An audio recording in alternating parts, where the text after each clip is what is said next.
So these are some of the basic tools here. Oh, I got a saw over here, a little keyhole saw. Apparently it was 25 cents at some point. The handle, and it's designed cutting in small things, usually in sheetrock, plasterboard. You might have come across it, but you can use it fairly well on plaster. When you cut with a saw, don't cut towards your body, like that. Cut away from your body.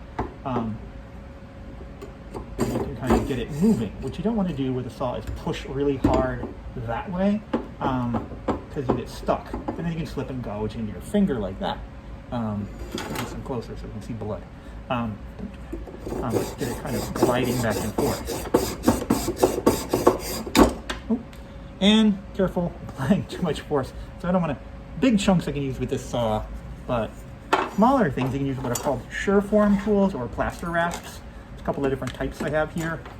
This little handheld one, it has this like cheese grater surface on it. Same things with these, and you'll notice that they point in a certain way, so it's going to work kind of in pushing in on that edge that's cutting. So I can take this device, gouge across, scrape across, and take that down.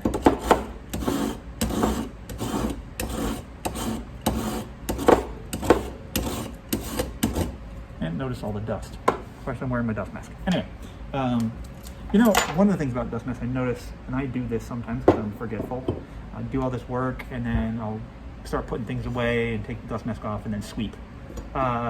Keep it on when you're sweeping. That's probably when you're kicking up the most dust. And also these things, this is pretty dry. These are wet. These will clog pretty easily. And you want to kind of clean out, especially if it's wet, those with a wire brush.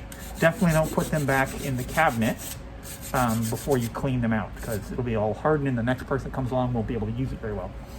So that leaves some of these little marks. And again, there's different tools for getting into different types of areas. Tighter, smaller. This one actually works. Yeah, it's set up to work on the push too.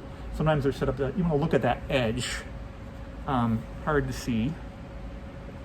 It's pointed in a certain direction.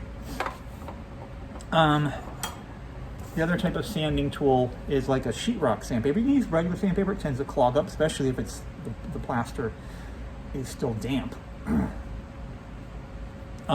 But the mesh stuff you can kind of clean out as you go along, but you can kind of use that. And we have it in a couple of different grits usually. So I can kind of smooth it out.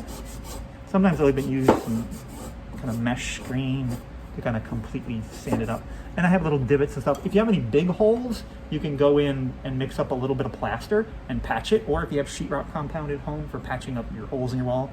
But you want to dampen, if it's really dry, you want to dampen the plaster first. Otherwise, it tends to pull the moisture right out of the freshly mixed up plaster really quickly, and it dries out and doesn't completely cure. Sheetrock patch that's already pre-mixed is a little different than that. But anyway, if you're just mixing up straight plaster, you want to wet this down first, and then mix up a little plaster and dab it in to fill it in and then sand it back. Now you can also use things, the butter knife. I love, the tools of the butter knife, and kind of carve in areas carefully. And you can use smaller X-Acto blades and stuff. And you can even use, when you use a smooth side, kind of scrape down the surface. Makes a nice sound.